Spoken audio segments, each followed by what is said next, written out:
What's up guys, so I want to bring you a couple quick tips to hopefully help make scaling your food a little bit easier if you don't know these little tricks. Now, some of your favorite foods like peanut butter and different jellies and condiments and stuff, they're pretty tough to actually just measure out. If you try to do like tablespoons, it's not necessarily going to be that accurate, and it's a pain in the butt to take the stuff out and put it on your piece of food and try to see if it scales out right, and it can just be kind of a nightmare. So, for say something like peanut butter, 2 tablespoons is a serving. 1 serving is 32 grams of peanut butter. What can make this much easier is if you have a scale.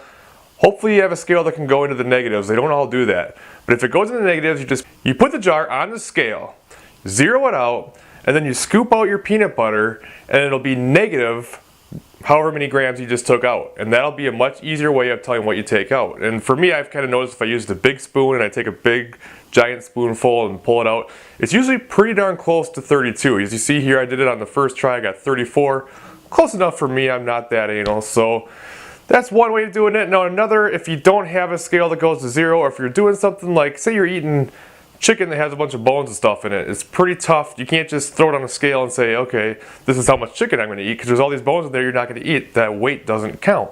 So what you can do is you can pre-weigh it, zero it out, put it on the scale, see how much it weighs, eat however much you roughly think is going to be right.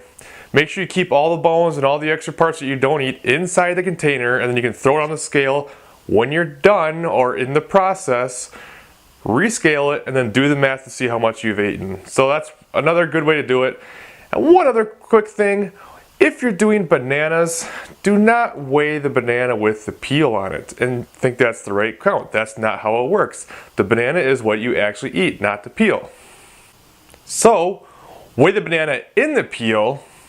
If you're struggling to open the banana up, make sure you check out this other video I did in the past about how to do it in an easier way. I'm going to kind of show you here too. Then you eat the banana however you prefer.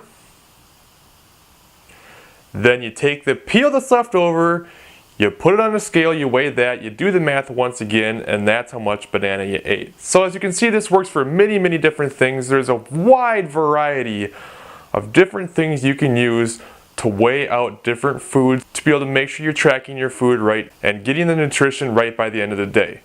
Hope that helps. Nothing mind-blowing. Maybe it is, maybe it's not, but I hope it helps.